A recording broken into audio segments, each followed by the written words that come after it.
Ribbon of life. It cuts through endless sand. This ribbon is a river. It floods its banks every year. It leaves behind a layer of rich black soil perfect for farming. This river is the Nile. This land is Egypt.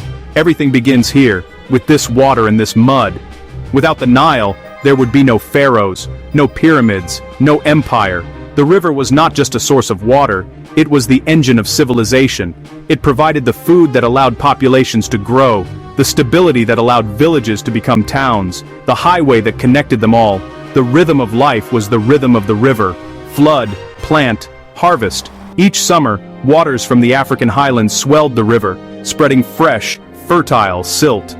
Predictable cycles fed families, villages, eventually, cities. Before Egypt was one nation, it was two lands. Upper Egypt in the south, a long narrow valley. Lower Egypt in the north, the vast, fan-shaped delta. Two rulers, two customs, two crowns. The white Hedjet and red Deshret. Around 3100 BC, a southern king, Narmer, marched north.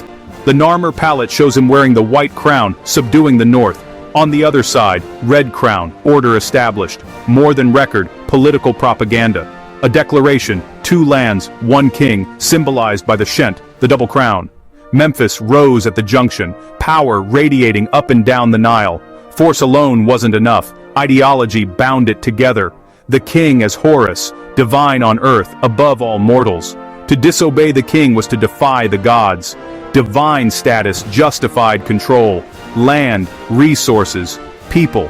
The king, indispensable link between humanity and the divine, kept the cosmos in balance. With unity secured, rulers expressed power in stone, building on a scale never before seen. Tombs were engines for the king's resurrection, built for eternity. Imhotep stacked mastabas, creating the step pyramid at Saqqara. Within generations, the true pyramid emerged. Giza, Khufu, Khafre, Menkaure. Khufu's pyramid, over 2 million blocks, some tons each, placed with breathtaking precision. For millennia, tallest man-made structure on Earth, not just tombs, statements of divinity and state capability. Survey the land, quarry and move mountains of stone, with copper tools, ropes, and human ingenuity. Control of resources, loyalty of people, proof of pharaonic power. Pyramids centralized the economy and strengthened administration. Building for the afterlife reshaped the state and life. The pyramids literally built the kingdom. In Egypt, politics and religion were inseparable. The king was a god on earth, embodiment of Horus, son of Osiris, mediator with the divine. His word was law, backed by divine mandate. The pharaoh safeguarded Mayat, order, truth, justice. Rituals, offerings, and law kept the cosmos balanced. Proper floods, rich harvests, secure borders, signs of divine favor. Famine, disease, invasion, signals that favor could be lost. Temples were economic giants, vast lands, labor, wealth. Priests upheld royal divinity, kings endowed temples, mutual power.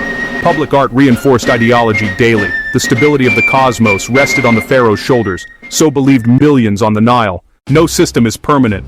Drought, empowered governors, central power collapsed. Egypt splintered, first intermediate period. Thebes rose to reunite the land, beginning the Middle Kingdom. Kings stressed care for people. Practical projects led the way. Land reclaimed, canals dug, food supplies swelled, fortresses guarded borders and trade. Administration projected power. Nubian gold fueled the state. Culture flourished. Art, literature, reflection. Texts probed justice, doubt, and kingship itself.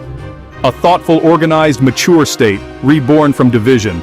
A successful resurgence, unity proven anew. Middle Kingdom stability gave way to disruption. Hyksos ruled the Delta. Theban princes fought back, expelled foreigners, and birthed the new kingdom. The age of empire began. No longer defensive, Egypt projected power to Nubia and Syria. Thutmose III led relentless campaigns. Dominance established. A professional army and new tech, especially the horse-drawn chariot. Spoils poured in. Tribute, resources, enslaved people.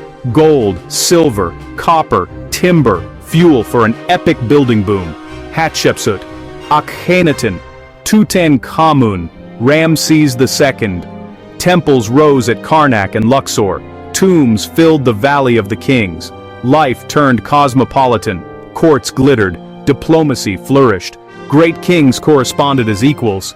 Egypt a superpower of the late Bronze Age. Like all empires, the new kingdom declined. Wars, inner strife, sea peoples, empire frayed, yet Egyptian culture endured for centuries. Greece and Rome absorbed Egypt's ideas, monumental architecture, pyramids and temples, set standards of engineering and art for millennia.